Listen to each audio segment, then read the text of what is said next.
तो मेरे पास iPhone 12 mini और आईपैड 9 है और दोनों में iOS 27 का पब्लिक बीटा अवेलेबल हो गया है। और अगर साइज़ की बात करें तो आईफ़ोन 12 मिनी में इसका साइज़ जो है वो लगभग 11 जीबी का है और आईपैड 9 में अगर बात करें तो यहाँ पे ऑलमोस्ट लगभग 10 जीबी का है। तो ये है इसका साइज़ और अगर मैं इसको अपडेट कर लूँ तो उसके बाद जो आईपैड है वो ऐसा दिखता है। ये है इसका वेलकम स्क्रीन। तो आप आईपैड ऑन करने से पहले ही कितना लिक्विड ग्लास आपको चाहिए अपने आईपैड में वो आप पहले ही सेट कर सकते हो। जी हाँ, तो एप्पल आप कस्टमाइजेबिलिटी आपको देता है, तो मैंने इसका सेट किया बिल्कुल ग्लासी में, बिल्कुल मतलब वही तो स्पेशलिटी है ना लिक्विड ग्लास का। तो और देखना चाहता हूँ कि ऐसे कैसे लगता है ये आईपैड। तो आ गया वेलकम स्क्रीन। तो जैसे कि आप देख सकते हो दोनों ही डिवाइसेस अभी फुली रेडी है iOS 27 को एक्सपीरियंस करने के लिए। और अगर इसकी मैं एक्सपीरियंस की बात करूँ तो पहले बात कर लेते हैं आईपैड की। आईफोन को भी मैं साइड में करता हूँ और इसमें क्या क्या चेंजेस आया है आईपैड में, तो उसके बारे में हम डिटेल में बात करते हैं। तो सबसे पहला जो चेंजेस है, अगर आप इसके जो होम स्क्रीन है इसको ऐसे पकड़ के होल्ड करके रखोगे तो आपको कॉर्नर में कुछ ऐसे नया ऑप्शन दिखेगा। यहाँ पे एक नया आपको पेन ब्रश देखने के लिए मिलेगा। तो अगर मैं इस पेन ब्रश को टैप करता हूँ तो वहाँ पे बहुत सारे और ऑप्शंस आ गए हैं, जैसे कि विजेट्स, कस्टमाइजेशन, वॉलपेपर एडिट, बहुत कुछ। तो पहले काम करते हैं, कुछ आइकॉन्स की मैं पोजीशन चेंज कर लेता हूँ। तो अगर मैं इसको इस आइकॉन को यहाँ पे पोजीशन ऐसे चेंज कर लेता हूँ तो आप देखेंगे कि यहाँ पे पेन ब्रश के पास और दो ऑप्शंस आ गए हैं। आपने देखा, नोटिस किया क्या ऑप्शन है वो देख के लग रहा है? तो वो जो ऑप्शन है वो है अनडू और रीडू की। जी हाँ, तो आप इजीली अनडू बटन दबा के जहाँ पहले जहाँ पे था आइकॉन वहाँ पे इसको वापस ले जा सकते हो, और रीडू करके फिर से अपने जो पहले चेंजेस किया था उसको भी आप कर सकते हो। जैसे अनडू किया, पहले जो था वो चला गया, रीडू किया, जो उसके बाद किया था वो वाला चला गया। तो अब देख सकते हो कि ये जो है बहुत एक अच्छी फीचर है जो जो एप्पल ने ऐड किया है अपने नए आईपैड ओएस में। तो अब हम iOS के जो 26 और 27 है उसका जो फ्लैगशिप फीचर है उसको कैसे भूल सकते हैं, जो है लिक्विड ग्लास। तो जैसे आप कहीं भी मेनू पे जाओगे, इसको मैन्यूवर करोगे, आपको दिखेगा ग्लासीनेस आपको देखने के लिए मिलेगा। चाहे नोटिफिकेशन पैनल हो, चाहे ऐप ड्रायर हो, या चाहे पे और कोई भी जगह हो मेनू में, वो जो ग्लासीनेस है एप्पल ने फाइनली आपके हाथ में कंट्रोल दिया है कि आप उसको चेंज कर सकते हो। जी का, तो जनरल के थोड़ा सा नीचे आपको एपियनेस वाला एक नया सेक्शन मिलता है, वहाँ पे लिक्विड ग्लास में आप जाओगे तो इसको टिंटेड या नॉन टिंटेड कर सकते हो। यहाँ पे बिल्कुल नॉन टिंटेड किया हुआ है। अगर मैं इसको मतलब एकदम जीरो पे ला दूँ, मतलब बिल्कुल ट्रांसपेरेंट बना दूँ, तो वहाँ पे आप अगर फिर से मैं सेम मेनू में जाऊँगा तो आपको ट्रांसपेरेंसी काफ़ी ज़्यादा बढ़ते हुए दिखेगा। यहाँ पे नोटिफिकेशन में नीचे जाऊँ या फिर कुछ और एलिमेंट्स के साथ में खेलूँ यूआई में, तो हर जगह पे आपको ग्लासीनेस जो है वो ज़्यादा देखने के लिए मिलेगा कंपेयर टू अगर मैं इसको टोटली ऑफ कर दूँ। अगर मैं ऑफ किया और मैं सेम चीज़ जगह पे फिर से जाऊँगा तो जो ग्लासीनेस है बहुत ज़्यादा आप देखोगे कि रिड्यूस हो गया है पहले से। तो ये चीज़ एप्पल ने क्यों किया? क्योंकि जो एप्पल के पुराने डिवाइस है उसमें जो ग्लासीनेस की वजह से बहुत ज़्यादा लोड पड़ रहा था। इसकी वजह से जो डिवाइसेस और भी ज़्यादा स्लो लग रहा था। इसकी वजह से एप्पल ने ये डिसीजन लिया कि यूज़र के हाथ में कंट्रोल दिया जाए कि वो कितना चाहता है। आप बीच में भी कहीं पे इसको आराम से रोक सकते हो अपने टेस्ट के हिसाब से, तो कोई इशू नहीं है। तो ऐसे ही इसलिए एप्पल ने आपके हाथ में फ्लेक्सिबिलिटी दे दिया, बहुत ही अच्छी चीज़ है। तो अभी एप्पल ने अपने आईपैड को और एकदम मैक लाइक बना दिया है। कैसे?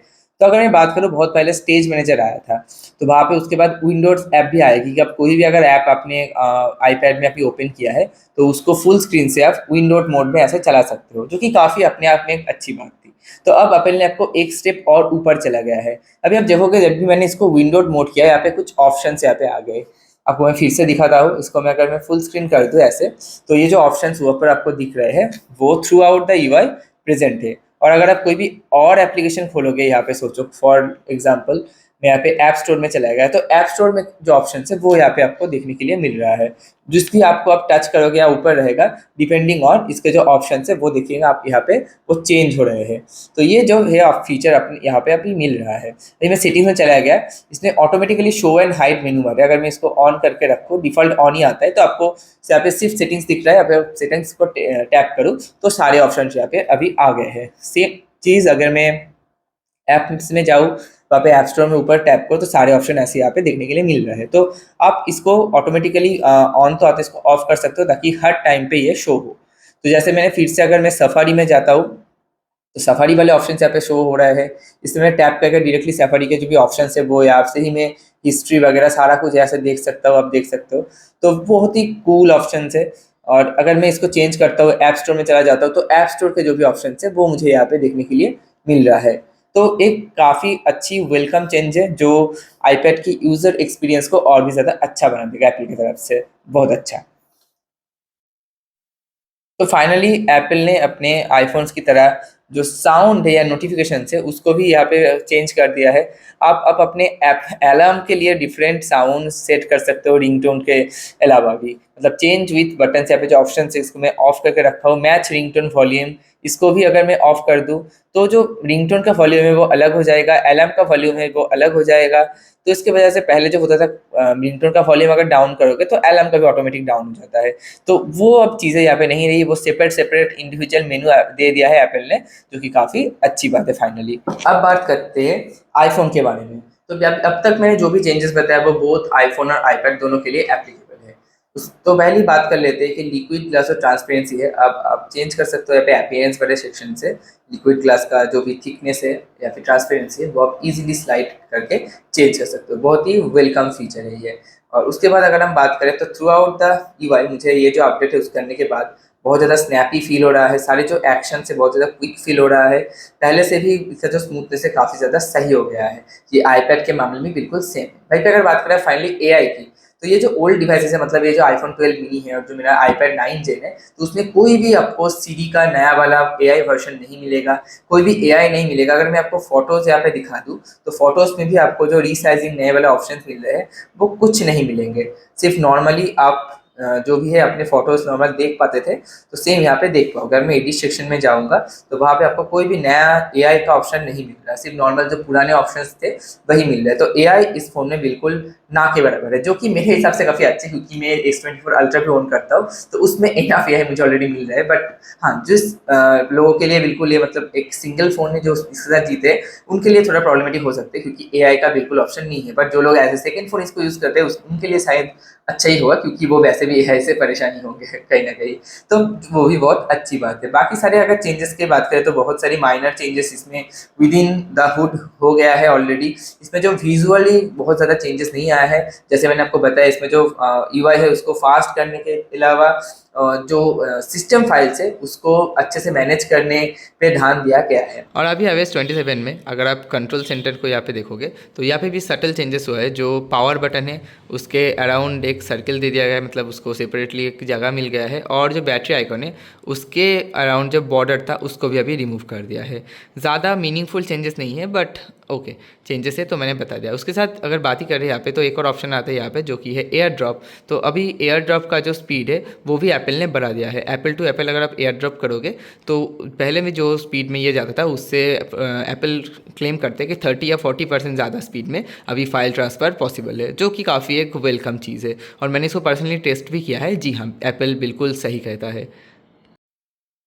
तो अब बग्स की बात कर लेते हैं। तो बग्स मुझे देखने के लिए मिला इस फ़ोन में, जब भी मैं किसी एप्लीकेशन में लॉगिन करने की कोशिश करता। फॉर एग्जांपल मैं लास्ट टाइम अलायंस के एप्लीकेशन में लॉगिन करने की कोशिश कर रहा था, अपनी कस्टमर आईडी डाल के जब मैं ओटीपी में ऑप्शन दे रहा था, जब भी ओटीपी आ रहा था और मैं उसको क्लिक कर रहा था उसके बाद ऑटोमेटिकली ये जो ऐप है वो ब्लैंक हो रहा था, मतलब मेमोरी से डिलीट हो रहा था या फिर बंद हो रहा था। तो ये एक बग मुझे मिला। और दूसरी अगर एक बात बग की बात करें, जब भी मैं यूट्यूब में कोई वीडियो प्ले कर रहा होता हूँ और सपोज ओरिएंटेशन में चेंज करता हूँ लैंडस्केप से पोर्ट्रेट या कुछ और, तो जो साउंड है ऑटोमेटिकली डाउन हो जा रहा है। मतलब ऐसा नहीं है कि दोनों स्पीकर से आवाज़ नहीं आ रहा है, दोनों से ही स्पीकर से आवाज़ आ रहा है, वो बट बिल्कुल मतलब वो 30% में साउंड आ रहा है इंस्टेड ऑफ लाइक जो फुल साउंड है उससे। तो ये एक बहुत ही परसेंटेज बग है जो मुझे काफ़ी ज़्यादा मतलब इरिटेट कर रहा था। तो इस आई थिंक ये ऑब्वियसली ये पब्लिक बीटा वर्जन है तो बग्स तो एक्सपेक्टेड है, और विथ टाइम आई होप कि ये सब भी चले जाएगा। तो ओवरऑल काफ़ी अच्छा है। बाकी अगर और चीज़ की बात करें तो हाँ, कैमरा का जो यूआई है इसने काफ़ी ज़्यादा यहाँ पे चेंज कर दिया है एप्पल ने, आप देख सकते हो। और यहाँ पे जो ऑप्शंस है वो सारे भी आपको चेंज करते हुए मिलेंगे। अगर मैं फोटोज़ में आपको ऑप्शन दिखाऊँ तो ऐसे ही आपको अभी ऑप्शंस मिल रहे हैं, जो कि एक बिल्कुल नया चीज़ है। और मुझे ये जो लेआउट है काफ़ी ज़्यादा मतलब पसंद आया, ईजी टू ऑपरेट है। बट यहाँ पे जो बाकी सारे मेनूज है वो हिडन रहते हैं, तो आपको ऐसे इसको स्लाइड करना पड़ेगा। जो भी मतलब ओल्ड पर्सन है, ओल्ड पर्सनल है, तो उनको थोड़ा कंफ्यूजिंग लग सकता है, क्योंकि इसमें ज़्यादातर पास में और भी सारे है ऐसे दिख नहीं रहा। बट हाँ, एक बार अगर उनको दिखा देंगे तो आई डोंट थिंक कि it will be a lot of issue. So ये तो काफ़ी अच्छी चीज़ है। तो ओवरऑल इसमें जो मैंने बताया कि ओवरऑल बहुत ज़्यादा मतलब मेजर विजुअल चेंजेस नहीं है, अंडर द हुड और बहुत सारे छोटे-छोटे चेंजेस यहाँ पे किया गया है ताकि आपका जो एक्सपीरियंस है विद दिस फ़ोन वो बेटर हो सके।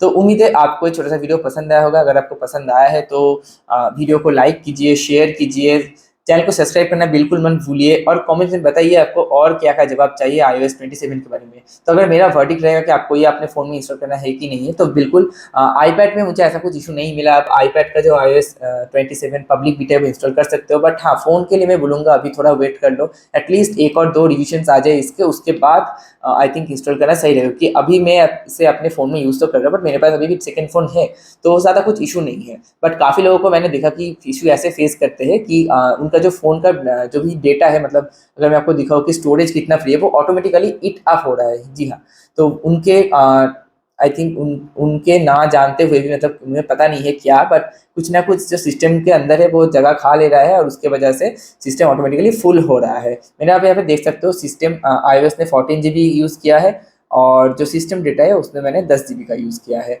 तो अदर देन दैट मेरे डिवाइस में तो सही चल रहा है, बट हाँ, काफ़ी लोगों ने कंप्लेन किया है कि उनका डेटा ऑटोमेटिकली कंज्यूम हो रहा है फ़ोन के अंदर कुछ और डालने के अलावा भी, मतलब बिना ही।